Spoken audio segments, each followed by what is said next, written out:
श्री नानक पाद पंकज बंदन पाद पंकज बंदना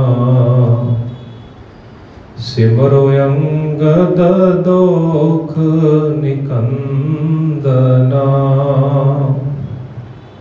अमरदास गुर हृदय त्यावो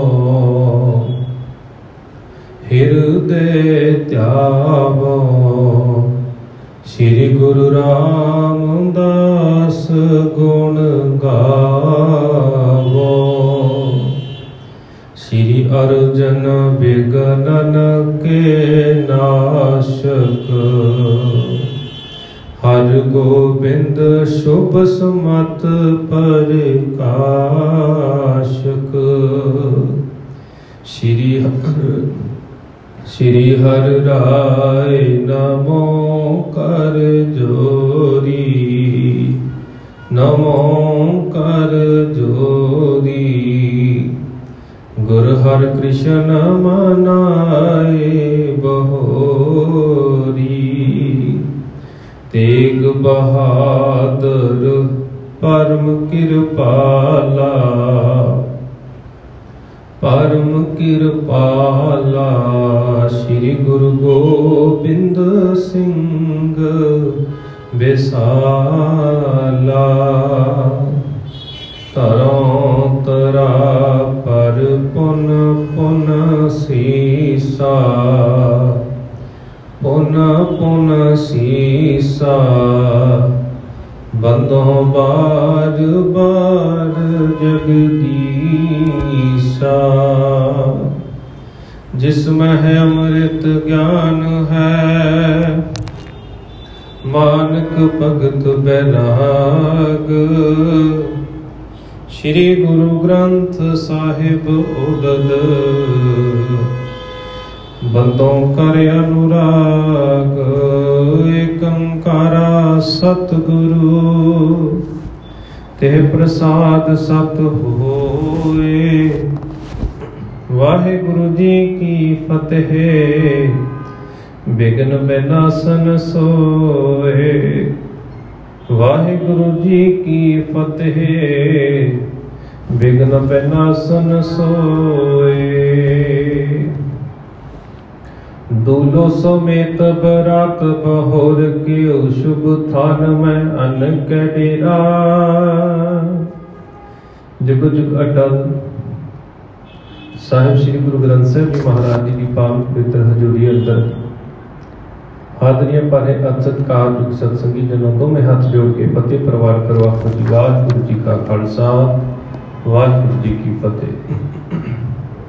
सतगुरां जी की कृपा के सदका असी पिछले दीवाना तो श्री गुरु नानक प्रकाश दे विच पूर्व राग अध्याय 22वें का प्रसंग श्रवण करते आ रहे हैं, जिस दे विच इथों तक विचारा श्रवण कर चुके हाँ कि धन गुरु नानक साहिब जी महाराज जी की बरात का स्वागत मूल चंद जी के सूह परिवार वालों रल मिल करके नगर के पतवंते सज्जना वालों रल मिल करके चंगे तरीके दे नाल कीता जांदा आओ भगत की जाती है। खुशी के गीत गाए जाते हैं, खुशियां मनाई जांदियां ने ते बरात दे उत्ते अनेक तरह के फुलों की वर्खा की जाती, किते इत्र का छिड़काव किया जाता। इस तरह कहते सारे के मन दे विच अनेक तरह के उत्साह ने, अनेक तरह दी उमंगां ने, सारे ही ये बरात का दृश्य देख के मोहित होंदे ने ते अनेक प्रकार दीयां खुशियां रल मिल के मनाउंदे ने। इत्थों तक प्रसंग पिछले दीवाना विच श्रवण कर चुके हैं। आओ अगले प्रसंग की लड़ी आरंभ करने तो पहला धन गुरु नानक साहिब जी महाराज जी के चरणों के सिजदा करदे होए अपनी रसना तो उच्चारण करिए जी धन धन साहिब श्री गुरु नानक साहिब जी महाराज, धन धन साहिब श्री गुरु नानक साहिब जी महाराज। दूलो समेत बरात बहोर के शुभ थान में आन के डेरा। दूलो का भाव दूल्हा भाव लाड़े के समेत बरात ने कहते फिर शुभ अस्थान के उत्ते आके अपना डेरा कीता है। राजे है तूर परी मुख पै जिब संग पैराग कुशेशिया हेरा। जिवें कहंदे कोल फुल्लां दे उत्ते ना तरेल शोभा पाउंदी हुंदी है, इसे तरह धन गुरु नानक साहिब जी महाराज जी के मुखड़े के उत्ते पई हुई थोड़ी थोड़ी धूड़ इसे तरह शोभा पा रही है। तंबू कनातन ताने बेतानन लागे शमयानन सोहै कनेरा। इसे तरह तंबू सजे हुए ने, तंबू लगाए गए हुए ने, कनातां लगियां होईयां ने ते सारे आराम करन लग पे। कहंदे सारे जिहड़े शमयाने ने बहुत शोभ रहे हन। जो जेह चाहे दई सो तोहे हत्यो श्रम दूर लगी नह देरा। जो कुछ भी कहते किसी तरह की इच्छा रखता, किसी भी मनुख नूं जिहो जी चीज़ की लोड़ है उसनूं ओह चीज़ां मुहैया करवाईयां जांदियां ने ते थकावट दूर करन दे लई कहते इसे तरह बहुती देर ना लगी। सारे ही बहुत थोड़े समय दे विच आराम करके फिर तंदरुस्त चढ़दी कला विच हो गए हन। मानव मूले ने एक पठा हित हुतन के दिन जाए सुनावा।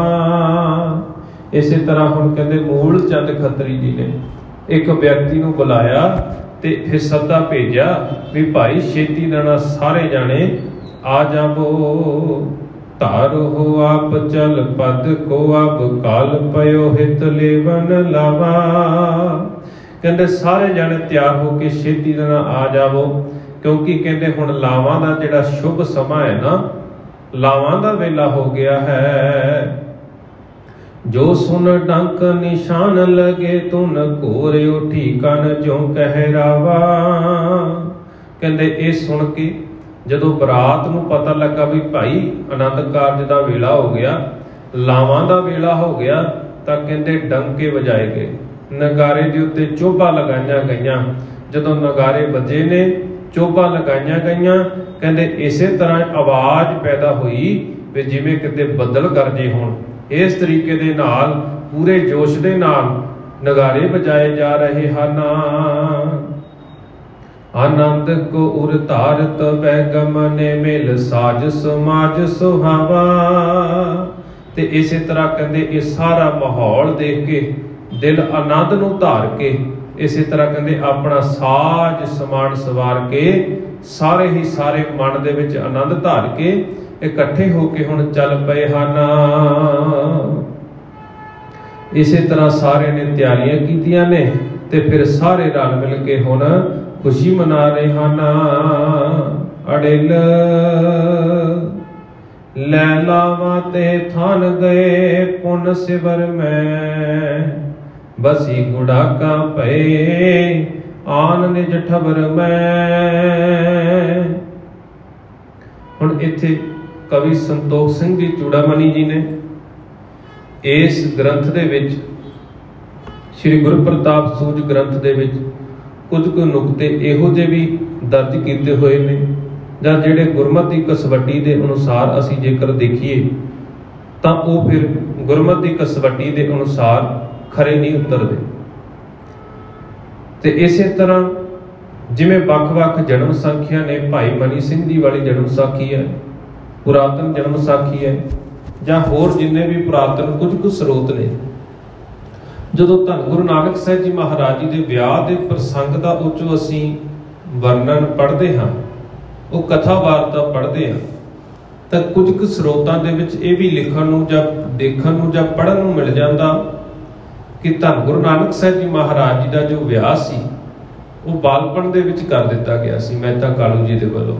बचपन दे विच ही धन गुरु नानक साहिब जी महाराज जी का विआह कर दिता जाता। उस समय जिवें धन गुरु नानक साहिब जी महाराज जी का विआह हुंदा, उस समय कईयां ने लिखा भी भाई उदों तां हजे धन गुरु नानक साहिब जी महाराज सुल्तानपुर की धरती के उत्ते भी नहीं आए सन। पर इस प्रसंग दे विच कवि संतोख सिंह जी चूड़ामणी जी ने जो वर्णन किया ते उस अध्याय के अनुसार ते फिर कवि जी आखते हैं कि सुल्तानपुर धरती के उत्ते मोदी खाने की कार करन तो बाद कुछ समा बतीत होने जाण दे बाद धन गुरु नानक साहिब जी महाराज जी का रिश्ता पक्का हुंदा ते 1 साल पैण तो बाद फिर ब्याह कर दिता जाता है। ਵਿਆਹ ਦੇ ਪ੍ਰਸੰਗ ਦੇ ਵਿੱਚ ਵੀ ਵੱਖ-ਵੱਖ ਵਿਚਾਰਵਾਨਾਂ ਦੇ, ਵੱਖ-ਵੱਖ ਵਿਦਵਾਨਾਂ ਦੇ ਵੱਖ-ਵੱਖ ਭੇਦ ਨੇ, ਵੱਖ-ਵੱਖ ਮਤਭੇਦ ਚੱਲੇ ਆ ਰਹੇ ਨੇ। ਕਵੀ ਸੰਤੋਖ ਸਿੰਘ ਜੀ ਚੂੜਾਮਣੀ ਜੀ ਨੇ ਇਸ ਗ੍ਰੰਥ ਦੇ ਵਿੱਚ ਇਹ ਵਿਚਾਰ ਰੱਖੇ ਨੇ ਵੀ ਧੰਨ ਗੁਰੂ ਨਾਨਕ ਸਾਹਿਬ ਜੀ ਮਹਾਰਾਜ ਜੀ ਦਾ ਜਦੋਂ ਵਿਆਹ ਦਾ ਵੇਲਾ ਆਇਆ ਤਾਂ ਉਹਨਾਂ ਨੇ ਪੁਰਾਤਨ ਚੱਲੀ ਆ ਰਹੀ ਖੱਤਰੀਆਂ ਦੀ ਜਿਹੜੀ ਸੀ ਵੰਸ਼ ਸੀ, ਉਸ ਦੇ ਅਨੁਸਾਰ ਜਿਹੜੀ ਰੀਤੀ ਰਿਵਾਜ ਸਨ ਉਹਨਾਂ ਨੇ ਨਿਭਾਉਂਦੇ ਹੋਏ ਫਿਰ ਬੇਦੀ ਦੇ ਦੁਆਲੇ ਜਿਹੜੇ ਬੇਦੀ ਦੇ ਫੇਰੇ ਹੁੰਦੇ ਨੇ ਤੇ ਉਹ ਸਾਰਾ ਜਿਹੜੀ ਸੀ ਰਸਮ ਨਿਭਾਈ ਗਈ। ਪਰ ਕੁਝ ਕੁ ਵਿਦਵਾਨਾਂ ਨੇ ਇਹ ਵੀ ਪੱਖ ਰੱਖੇ ਨੇ ਵੀ ਜਦੋਂ ਧੰਨ ਗੁਰੂ ਨਾਨਕ ਸਾਹਿਬ ਜੀ ਮਹਾਰਾਜ ਜੀ ਦਾ ਵਿਆਹ ਹੁੰਦਾ ਹੈ, ਜਦੋਂ ਲਾਵਾਂ ਦਾ ਵੇਲਾ ਆਉਂਦਾ ਤਾਂ ਆਖਦੇ ਨੇ ਕਿ ਧੰਨ ਗੁਰੂ ਨਾਨਕ ਸਾਹਿਬ ਜੀ ਮਹਾਰਾਜ ਜੀ ਨੇ ਇੱਕ ਓੰਕਾਰ ਦਾ ਉਚਾਰਨ ਕਰਕੇ ਇੱਕ ਓੰਕਾਰ ਨੂੰ ਲਿਖ ਕੇ ਉਸ ਦੇ ਦੁਆਲੇ ਕਹਿੰਦੇ ਨੇ ਵੀ ਲਾਵਾਂ ਲਈਆਂ ਸਨ। ਇਹ ਵੱਖ-ਵੱਖ ਵਿਚਾਰਕ ਮਤਭੇਦ ਨੇ, ਪਰ ਅਸੀਂ ਇਹਨਾਂ ਮਤਭੇਦਾਂ ਤੋਂ ਉੱਪਰ ਉੱਠ ਕੇ ਗੁਰਬਾਣੀ ਦੀ ਕਸਵੱਡੀ ਦੇ ਅਨੁਸਾਰ ਜੋ ਪਾਤਸ਼ਾਹ ਜੀ ਨੇ ਸਾਨੂੰ ਉਪਦੇਸ਼ ਬਖਸ਼ਿਸ਼ ਕੀਤਾ ਗੁਰਬਾਣੀ ਦੇ ਰਾਹੀਂ, ਅਸੀਂ ਉਸ ਪੱਖ ਨੂੰ ਜ਼ਿਆਦਾ ਤਵੱਜੋ ਦੇਣੀ ਹੈ। ਤੇ ਧੰਨ ਗੁਰੂ ਨਾਨਕ ਸਾਹਿਬ ਜੀ ਮਹਾਰਾਜ ਜੀ ਵੀ ਫਿਰ ਜਦੋਂ ਕਰਤਾਰਪੁਰ ਦੀ ਧਰਤੀ ਦੇ ਉੱਤੇ ਆ ਕੇ ਵਿਰਾਜਮਾਨ ਹੁੰਦੇ ਨੇ ਪ੍ਰਚਾਰ ਫੇਰੀਆਂ ਕਰਨ ਤੋਂ ਉਪਰੰਤ, ਉਸ ਸਮੇਂ ਧੰਨ ਗੁਰੂ ਨਾਨਕ ਸਾਹਿਬ ਜੀ ਮਹਾਰਾਜ ਜੀ ਨੇ ਸਾਰੀਆਂ ਜਿਹੜੀਆਂ ਵਿਚਾਰਾਂ ਸੀ ਉਹ ਸਪਸ਼ਟ ਕਰ ਦਿੱਤੀਆਂ ਸੀ ਵੀ ਭਾਈ ਗੁਰਬਾਣੀ ਤੋਂ ਵੱਧ ਕੇ, ਸ਼ਬਦ ਤੋਂ ਵੱਧ ਕੇ ਸਿੱਖ ਦੀ ਜ਼ਿੰਦਗੀ ਦੇ ਵਿੱਚ ਹੋਰ ਕੁਝ ਵੀ ਨਹੀਂ। ਸ਼ਬਦ ਨੂੰ ਹਾਜ਼ਰ ਨਾਜ਼ਰ ਜਾਣਦਿਆਂ ਗੁਰੂ ਗ੍ਰੰਥ ਸਾਹਿਬ ਜੀ ਮਹਾਰਾਜ ਜੀ ਦੇ ਲੜ ਲੱਗ ਕੇ, ਸ਼ਬਦ ਦੇ ਲੜ ਲੱਗ ਕੇ ਸਾਰੇ ਕਾਰਜ ਸਿੱਖ ਨੇ ਆਪਣੀ ਜ਼ਿੰਦਗੀ ਦੇ ਵਿੱਚ ਕਰਨੇ ਨੇ। ਤੇ ਇਸ ਤੋਂ ਬਾਅਦ ਹੁਣ ਸਾਡੇ ਜ਼ਿੰਦਗੀ ਦੇ ਵਿੱਚ ਕਿਸੇ ਵੀ ਤਰ੍ਹਾਂ ਦੀ ਦੁਚਿੱਤੀ ਨਹੀਂ ਰਹਿ ਜਾਣੀ ਚਾਹੀਦੀ। ਇਸੇ ਤਰ੍ਹਾਂ ਹੁਣ ਫਿਰ ਕਵੀ ਸੰਤੋਖ ਸਿੰਘ ਜੀ ਆਖਦੇ ਨੇ, ਲੈ ਲਾਵਾਂ ਤੇ ਥਾਨ ਗਏ ਹੁਣ ਸਿਵਰ ਮੈਂ। ਕਹਿੰਦੇ ਫਿਰ ਲਾਵਾਂ ਲੈਣ ਤੋਂ ਉਪਰੰਤ ਸਾਰਾ ਕੁਝ ਹੋ ਜਾਣ ਤੋਂ ਬਾਅਦ ਤੇ ਧੰਨ ਗੁਰੂ ਨਾਨਕ ਸਾਹਿਬ ਜੀ ਮਹਾਰਾਜ ਕਹਿੰਦੇ ਆਪਣੇ ਤੰਬੂਆਂ ਵਿੱਚ ਚਲੇ ਗਏ ਹਨ। ਬਸੀ ਗੁੜਾਕਾ ਭਏ ਆਣ ਨਿਜ ਠਵਰ ਮੈਂ। ਤੇ ਕਹਿੰਦੇ ਨੀਂਦ ਦੇ ਵਸ ਹੋ ਜਾਣ ਕਰਕੇ ਸਾਰੇ ਹੀ ਕਹਿੰਦੇ ਆਪੋ ਆਪਣੇ ਬਿਸਤਰਿਆਂ ਦੇ ਉੱਤੇ, ਆਪੋ ਆਪਣੇ ਆਸਨਾਂ ਦੇ ਉੱਤੇ ਜਾ ਕੇ ਲੇਟ ਗਏ ਹਨ। ਤਿਮਰਤ ਰਜਾਮਾ ਛਾਏ ਅਗਿਆ ਗਿਆਨ ਜਿਉ, ਹੋ ਵਿਸ਼ੈ ਮਨੋਰਥ ਅਨਕ ਸੋ ਉਡਗਣ ਚਮਕ ਤਿਉ। ਤੇ ਕਹਿੰਦੇ ਜਿਵੇਂ ਅਗਿਆਨੀ ਦੇ ਦਿਲ ਦੇ ਵਿੱਚ ਅਗਿਆਨ ਫੈਲ ਜਾਂਦਾ ਹੈ ਨਾ, ਤੇ ਇਸੇ ਤਰ੍ਹਾਂ ਕਹਿੰਦੇ ਰਾਤ ਦਾ ਹਨੇਰਾ ਪਸਰ ਗਿਆ ਹੈ, ਚਾਰੇ ਪਾਸੇ ਹਨੇਰਾ ਹੈ। ਤੇ ਇਸ ਹਨੇਰੇ ਦੇ ਵਿੱਚ ਜਦੋਂ ਅਸਮਾਨ ਵੱਲ ਤੱਕਿਆ ਜਾਂਦਾ, ਕਹਿੰਦੇ ਬੇਅੰਤ ਤਾਰੇ ਜਿਹੜੇ ਨੇ ਉਹ ਅਸਮਾਨ ਦੇ ਵਿੱਚ ਲਿਸ਼ਕੋਰਾ ਮਾਰਦੇ ਨੇ, ਬੇਅੰਤ ਤਾਰੇ ਜਿਹੜੇ ਨੇ ਉਹ ਚਮਕਣ ਲੱਗੇ ਹੋਏ ਹਨ। ਕਬਿਤ ਭਇਓ ਅਰਨੋ ਦਿਓ ਅਰ ਚੂੜ, ਬੋਲੇ ਰੱਬ ਖੇਰੇ ਅਰਬਿੰਦ ਪਰ ਸਾਰੰਗ ਸਡੁਲਹੀ। ਕਹਿੰਦੇ ਜਦੋਂ ਫਿਰ ਪ੍ਰਾਤੇ ਕਾਲ ਹੋਇਆ, ਭਾਵ ਤੜਕੇ ਦਾ ਵੇਲਾ ਆਇਆ, ਸਵੇਰ ਦਾ ਵੇਲਾ ਆਇਆ, ਤਾਂ ਫਿਰ ਕਵੀ ਜੀ ਆਖਦੇ ਨੇ ਕਿ ਸਭ ਤੋਂ ਪਹਿਲਾਂ ਕਹਿੰਦੇ ਕੁੱਕੜਾਂ ਨੇ ਵਾਂਗਾਂ ਦੇਣੀਆਂ ਸ਼ੁਰੂ ਕਰ ਦਿੱਤੀਆਂ। ਤੇ ਨਾਲ ਹੀ ਨਾਲ ਜਿਹੜੇ ਕਹਿੰਦੇ ਕਮਲ ਦੇ ਫੁੱਲ ਸਨ ਉਹ ਵੀ ਖਿੜ ਗਏ ਨੇ, ਤੇ ਭਵਰੇ ਫੁੱਲਾਂ ਦੇ ਆਲੇ ਦੁਆਲੇ ਆ ਕੇ ਹੁਣ ਘੁੰਮਣ ਲੱਗੇ ਹਨ। ਪ੍ਰਾਚੀ ਪਿਆ ਰਾਣੀ ਚਾਰੂ ਝੱਟੇ ਕੱਚ ਚਾਨੀ ਬਾਣੀ ਚੱਕਰ ਬਾਕ, ਮਿਲੇ ਬੋਲ ਬੋਲ ਕੇ ਕਲੋਲਹੀ। ਇਸੇ ਤਰ੍ਹਾਂ ਕਹਿੰਦੇ ਪੂਰਬ ਦਿਸ਼ਾ ਜਿਹੜੀ ਆ ਉਹ ਪੀਲੀ ਹੋ ਗਈ ਹੈ, ਭਾਵ ਸੂਰਜ ਦੇ ਚੜ੍ਹਨ ਦਾ ਵੇਲਾ ਹੋ ਗਿਆ। ਤੇ ਨਾਲ ਹੀ ਨਾਲ ਕਹਿੰਦੇ ਚਾਰੂ ਚਟਕਾ ਚੂਚਨੀ, ਭਾਵ ਸੁੰਦਰ ਚਿੜੀਆਂ ਚਹਿਕਣ ਲੱਗ ਪਈਆਂ ਨੇ। ਬਾਣੀ ਚੱਕਰ ਬਾਕ ਮਿਲੇ, ਕਹਿੰਦੇ ਜਿਹੜੇ ਚਕਵਾ ਤੇ ਚਕਵੀ ਨੇ ਇੱਕ ਦੂਸਰੇ ਨੂੰ ਚਾਨਣ ਹੋਣ ਦੇ ਕਾਰਨ ਮਿਲ ਪਏ ਨੇ। ਬੋਲ ਬੋਲ ਕੇ ਕਲੋਲਹੀ, ਤੇ ਇਸੇ ਤਰ੍ਹਾਂ ਬੋਲ ਬੋਲ ਕੇ ਕਲੋਲਾ ਕਰਨ ਲੱਗੇ ਹਨ। ਪਾਏ ਦੂਤ ਚੋਰ ਪੁਰ ਗ੍ਰਾਮਨ ਕੋ ਸ਼ੋਰ ਸ਼ੋਰ, ਭਾਨ ਕਰ ਧੂਰੀ ਗਣ ਸੰਖ ਮੁਖ ਬੋਲਹੀ। ਤੇ ਇਸੇ ਤਰ੍ਹਾਂ ਕਹਿੰਦੇ ਸਾਰੇ ਹੀ ਸਾਰੇ ਕਹਿੰਦੇ ਹਲਕਾਰੇ ਛੇਤੀ ਪਹੁੰਚਣ ਦੇ ਵਾਸਤੇ ਅਤੇ ਬਚਣ ਵਾਸਤੇ ਛੇਤੀ ਹੀ ਆਪਣੇ ਘਰਾਂ ਵੱਲ ਨੂੰ ਚੱਲ ਭੱਜ ਗਏ ਹਨ। ਉਡਗਣ ਸਨ ਪਇਓ ਤਿਮਰਨ ਨਿਧਨ ਕਨ, ਗਿਆਨ ਜੈਸੇ ਮੋਹ ਸੈਨ ਹਨ ਚੱਕ ਝੋਲਹੇ। ਤੇ ਇਸੇ ਤਰ੍ਹਾਂ ਕਹਿੰਦੇ ਸੂਰਜ ਦੀਆਂ ਕਿਰਨਾਂ ਆਕਾਸ਼ ਵਿੱਚ ਇਸ ਤਰ੍ਹਾਂ ਛਾ ਗਈਆਂ ਨੇ ਵੀ ਜਿਵੇਂ ਕੋਈ ਆਪਣੇ ਮੁਖ ਤੋਂ ਸ਼ੰਖ ਵਜਾਉਂਦਾ ਹੈ ਨਾ, ਸ਼ੰਖ ਦੀਆਂ ਧੁਨਾਂ ਫੈਲ ਜਾਂਦੀਆਂ ਨੇ। ਇਸੇ ਤਰ੍ਹਾਂ ਕਹਿੰਦੇ ਸੂਰਜ ਦੀਆਂ ਕਿਰਨਾਂ ਦਾ ਪ੍ਰਕਾਸ਼ ਫੈਲਿਆ ਹੋਇਆ, ਤੇ ਨਾਲ ਹੀ ਨਾਲ ਕਹਿੰਦੇ ਤਾਰਿਆਂ ਦੇ ਸਮੇਤ ਹਨੇਰੇ ਦਾ ਜਿਹੜਾ ਵਿਨਾਸ਼ ਹੋ ਗਿਆ, ਹਨੇਰਾ ਵੀ ਖਤਮ ਹੋ ਗਿਆ। ਤੇ ਇਸ ਤਰ੍ਹਾਂ ਕਹਿੰਦੇ ਗਿਆਨ ਜਿਹੜਾ ਸੀ, ਭਾਵ ਸੂਰਜ ਦਾ ਪ੍ਰਕਾਸ਼ ਇਸ ਤਰ੍ਹਾਂ ਹੋ ਗਿਆ ਜਿਵੇਂ ਗਿਆਨ ਹੋ ਜਾਣ ਦੇ ਕਾਰਨ ਮਨੁੱਖ ਦੀ ਜ਼ਿੰਦਗੀ ਦੇ ਵਿੱਚ ਗਿਆਨ ਦਾ ਚਾਨਣ ਹੋ ਜਾਣ ਦੇ ਕਾਰਨ ਜਿਹੜੀ ਮੋਹ ਦੀ ਸੈਨਾ ਹੋਵੇ ਨਾ, ਵਿਕਾਰ ਨੇ, ਉਹ ਸਾਰੇ ਦੇ ਸਾਰੇ ਨੱਸ ਜਾਂਦੇ ਨੇ। ਸੂਰਜ ਦਾ ਪ੍ਰਕਾਸ਼ ਹੋਣ ਦੇ ਨਾਲ ਹਨੇਰਾ ਵੀ ਇਸੇ ਤਰ੍ਹਾਂ ਨੱਸ ਗਿਆ ਹੈ। ਸੋਰਠਾ ਦ੍ਰਿੰਦਾ ਤਜੀ ਦਿਆਰ ਜੋ ਗਿਆਨੀ ਹਿਤ ਅੰਗਨਾ, ਜਾਗਰਤ ਤਾ ਤਨ ਤਾਰ ਜਿਉ ਨੰਦਤਾ ਭਗਤ ਮੈਂ। ਤੇ ਇਸੇ ਤਰ੍ਹਾਂ ਕਹਿੰਦੇ ਧੰਨ ਗੁਰੂ ਨਾਨਕ ਸਾਹਿਬ ਜੀ ਮਹਾਰਾਜ ਜੀ ਨੇ ਵੀ ਹੁਣ ਆਪਣੀ ਨੀਂਦ ਤਿਆਗ ਦਿੱਤੀ ਹੈ। ਤੇ ਜਿਵੇਂ ਕਹਿੰਦੇ ਕੋਈ ਤਿਆਗੀ ਹੋਵੇ ਨਾ, ਆਪਣਾ ਘਰ ਪਰਿਵਾਰ ਦਾ ਮਿਉ ਤਿਆਗ ਦਿੰਦਾ, ਮੋਹ ਛੱਡ ਦਿੰਦਾ, ਇਸੇ ਤਰ੍ਹਾਂ ਹੁਣ ਧੰਨ ਗੁਰੂ ਨਾਨਕ ਸਾਹਿਬ ਜੀ ਮਹਾਰਾਜ ਜੀ ਨੇ ਵੀ ਨੀਂਦ ਛੱਡ ਦਿੱਤੀ ਹੈ। ਤੇ ਨਾਲ ਹੀ ਨਾਲ ਕਹਿੰਦੇ ਮਨ ਦੇ ਵਿੱਚ ਇੰਝ ਧਾਰ ਲਈ ਹੈ ਤੇ ਜਿਵੇਂ ਉਹ ਭਗਤੀ ਦੇ ਵਿੱਚ ਆਨੰਦਮਈ ਖੇੜਾ ਪ੍ਰਾਪਤ ਕਰਦੇ ਹੋ। ਚਿਹਰੇ ਦੇ ਉੱਤੇ ਜਾਲੋ ਜਲਾਲ ਇਹੋ ਜਿਹਾ ਹੈ ਕਿ ਮਨ ਦੇ ਵਿੱਚ ਬਹੁਤ ਖੁਸ਼ੀਆਂ ਹੋਣ। ਚਿਤਰਪਦਾ ਛੰਦ ਕੀਨ ਇਸ਼ਨਾਨ ਦਿਓ ਪੁਨ ਦਾਨ, ਸਮਾਨ ਸੁਮਾਨ ਸੁਰਾ ਕਹਿਦ ਵੇਖਾ। ਤੇ ਧੰਨ ਗੁਰੂ ਨਾਨਕ ਸਾਹਿਬ ਜੀ ਮਹਾਰਾਜ ਕਹਿੰਦੇ ਇਸ਼ਨਾਨ ਕਰਕੇ ਆਪਣੇ ਸਰੀਰ ਦੀ ਕਿਰਿਆ ਨੂੰ ਸੋਧ ਕੇ ਹੁਣ ਪੁੰਨ ਦਾਨ ਕਰਨ ਲੱਗੇ ਨੇ। ਕਿਸੇ ਵੀ ਪ੍ਰਕਾਰ ਦਾ ਪੁੰਨ ਦਾਨ ਕਰਨ ਲੱਗਿਆ ਮਨ ਦੇ ਵਿੱਚ ਕਿਸੇ ਵੀ ਤਰ੍ਹਾਂ ਦਾ ਕੋਈ ਲਾਲਚ ਪੈਦਾ ਨਹੀਂ ਹੋਇਆ। ਧਾਰਦ ਕੂਲ ਪਲੇ ਪਬ ਮੂਲ ਹਰੇ ਤਨ ਸੂਲਨ ਕਿੰਕਰ ਸੇਖਾ। ਇਸੇ ਤਰ੍ਹਾਂ ਕਹਿੰਦੇ ਧੰਨ ਗੁਰੂ ਨਾਨਕ ਸਾਹਿਬ ਜੀ ਮਹਾਰਾਜ ਜੀ ਨੇ ਭਲੇ ਕੱਪੜੇ ਪਹਿਨੇ ਨੇ, ਭਾਵ ਚੰਗੇ ਵਸਤਰ ਪਹਿਨ ਕੇ ਧੰਨ ਗੁਰੂ ਨਾਨਕ ਸਾਹਿਬ ਜੀ ਮਹਾਰਾਜ ਜੀ ਹੁਣ ਸੰਸਾਰ ਦਾ ਮੂਲ ਨੇ। ਤੇ ਇਸੇ ਤਰ੍ਹਾਂ ਕਹਿੰਦੇ ਸਾਰੇ ਦਾਸਾਂ ਦੇ ਸਰੀਰ ਦੇ ਦੁੱਖ ਦੂਰ ਕਰਦੇ ਹਨ। ਬੇਦਨ ਬੰਛ ਸਰੋਜਨ ਸੂਰ ਭੂਖਨ ਉਖਤ ਸੋਹੇ ਵਿਸ਼ੇਖਾ। ਤੇ ਇਸੇ ਤਰ੍ਹਾਂ ਕਹਿੰਦੇ ਜਿਵੇਂ ਵੇਦੀ ਵੰਸ਼ ਕਵਲ ਹੈ ਤੇ ਧੰਨ ਗੁਰੂ ਨਾਨਕ ਸਾਹਿਬ ਜੀ ਮਹਾਰਾਜ ਉਸ ਵੇਦੀ ਵੰਸ਼ ਦੇ ਸੂਰਜ ਨੇ ਕਿ ਜਿਹੜੇ ਵੀ ਕਹਿੰਦੇ ਧੰਨ ਗੁਰੂ ਨਾਨਕ ਸਾਹਿਬ ਜੀ ਮਹਾਰਾਜ ਜੀ ਨੇ ਆਪਣੇ ਤਨ ਦੇ ਉੱਤੇ ਗਹਿਣੇ ਪਹਿਨੇ ਹੋਏ ਨੇ, ਉਹ ਬਹੁਤ ਸ਼ੋਭਾ ਪਾਉਂਦੇ ਨੇ।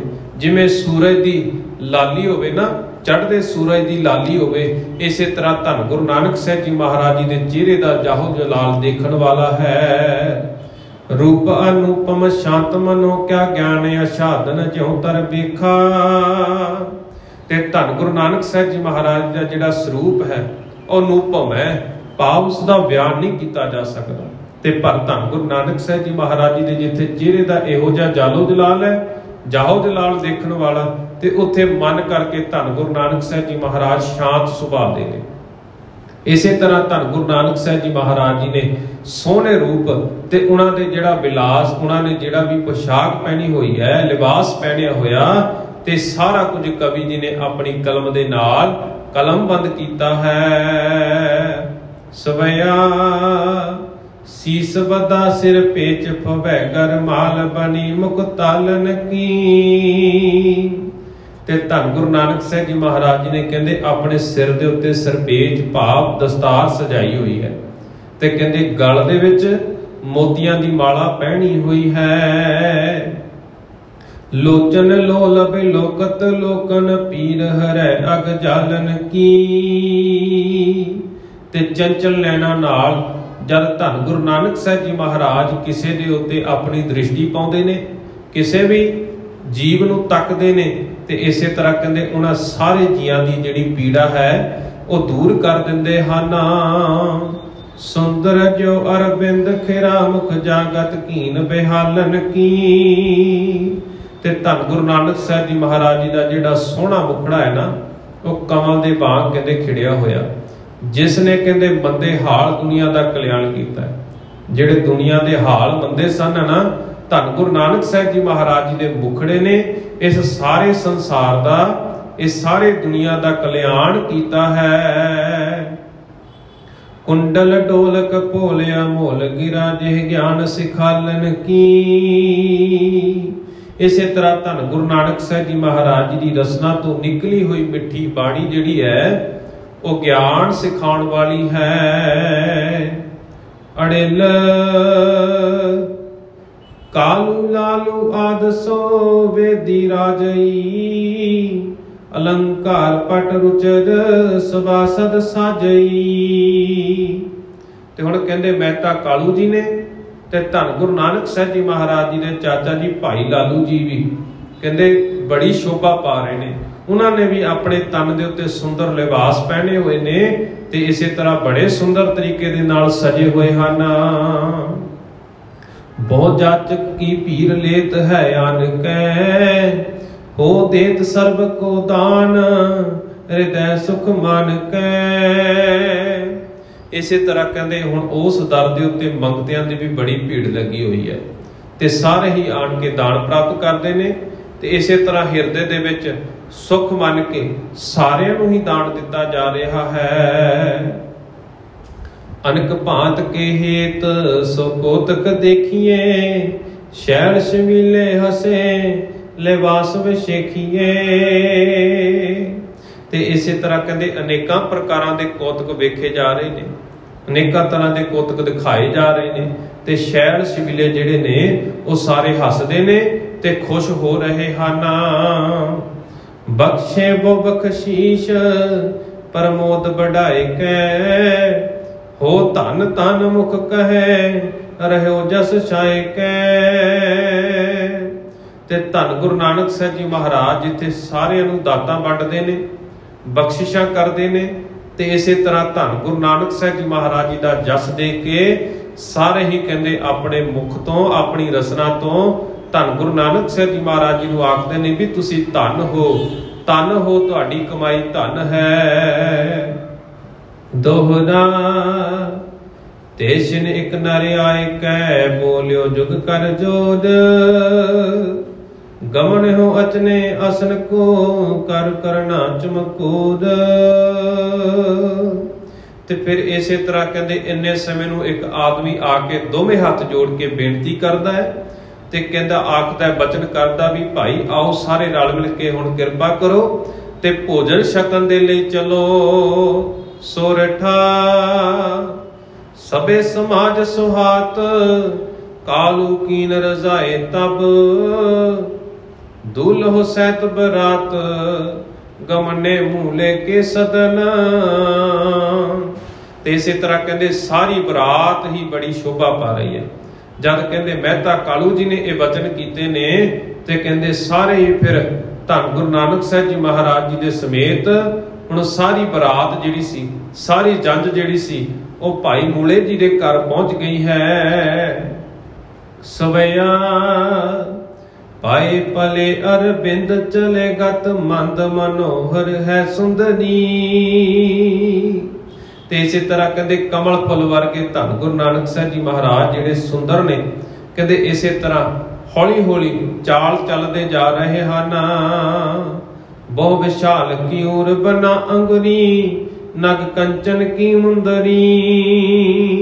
इसे तरह कहते धन गुरु नानक साहब जी महाराज जी लंबिया लंबिया बाहां नाल ते इसे तरह कहते उंगलियां दे विच भी नगां दे कईयां ने जिहड़े ने सोने दीयां छापां पहनियां होईयां ने जिहड़े बराती जी ने, कईयां ने हत्थां दे विच अनेकां तरह दीयां मुंदरियां पहनियां होईयां ने। सारे ही कहते फिर शोभा पा रहे हैं। दारम दातन सो मुस्कात के हीरन पात मनो गुंदनी।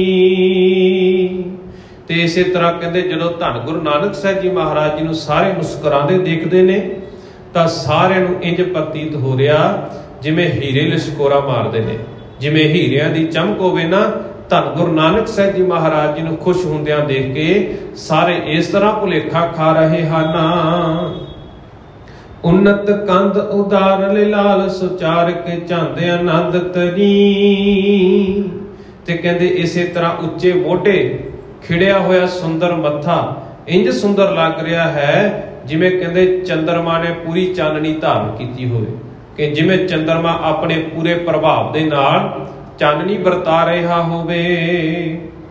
हाथ पे हाथ तरे हित साथ कहे गुण गाथन जो चले आए। ते इसे तरह कहते सारे हत्थां दे उत्ते हथ धर के बड़े प्यार दे नाल गुण गाउंदे होए धन गुरु नानक साहब जी महाराज जी दी वडियाइयां करते हुए मूल चंद जी दे घर दे विच आके सब ने प्रवेश किया है। मूले निकेत विखे परवेश छे सुंदर रंग विछावनी आए।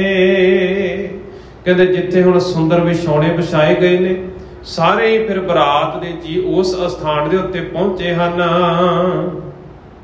ਭਾਂਤਨ ਭਾਂਤ ਬਰਾਤ ਸੁਹਾਤ ਹੈ, ਭਾਂਤਨ ਭਾਂਤ ਬਣਾਏ ਬਸਾਏ।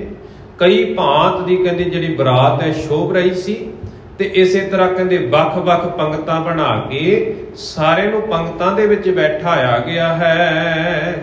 ਭਾਂਜਨ ਪੂਰ ਤਰੇ ਸਭ ਅੰਗਰਨ, ਸੂਪਨ ਕਾਰ ਸੁਭੋਜਨ ਲਿਆਏ। ਬਹੁਤ ਪ੍ਰਕਾਰ ਦੇ ਕਹਿੰਦੇ ਫਿਰ ਉਹਨਾਂ ਦੇ ਅੱਗੇ ਬਰਤਨ ਪਰੋਸੇ ਗਏ ਨੇ, ਤੇ ਉਹਨਾਂ ਬਰਤਨਾਂ ਦੇ ਵਾਸਤੇ, ਬਰਤਨਾਂ ਦੇ ਵਿੱਚ ਭੋਜਨ ਪਰੋਸਣ ਦੇ ਵਾਸਤੇ ਰਸੋਈਏ ਜਿਹੜੇ ਨੇ, ਜਿਹੜੇ ਭੋਜਨ ਤਿਆਰ ਕਰਦੇ ਨੇ, ਜਿਹੜੇ ਲਾਂਗਰੀ ਨੇ, ਉਹ ਹੁਣ ਭੋਜਨ ਲੈ ਕੇ ਆਏ ਹਨ। ਨੀਕੇ ਮਹਾ ਪਕਵਾਨ ਪਰੋਸਤ, ਮਾਧੁਰਤਾ ਮਦ ਜੋ ਮਧਰਾਏ। ਤੇ ਇਸੇ ਤਰ੍ਹਾਂ ਕਹਿੰਦੇ ਬੜੇ ਵਧੀਆ ਹੀ ਮਹਾ ਪਕਵਾਨ ਪਰੋਸੇ ਗਏ ਨੇ, ਜਿਵੇਂ ਕਹਿੰਦੇ ਉਹਨਾਂ ਵਿੱਚ ਸ਼ਹਿਦ ਤੇ ਮਿਠਾਸ ਭਰੀ ਹੋਵੇ।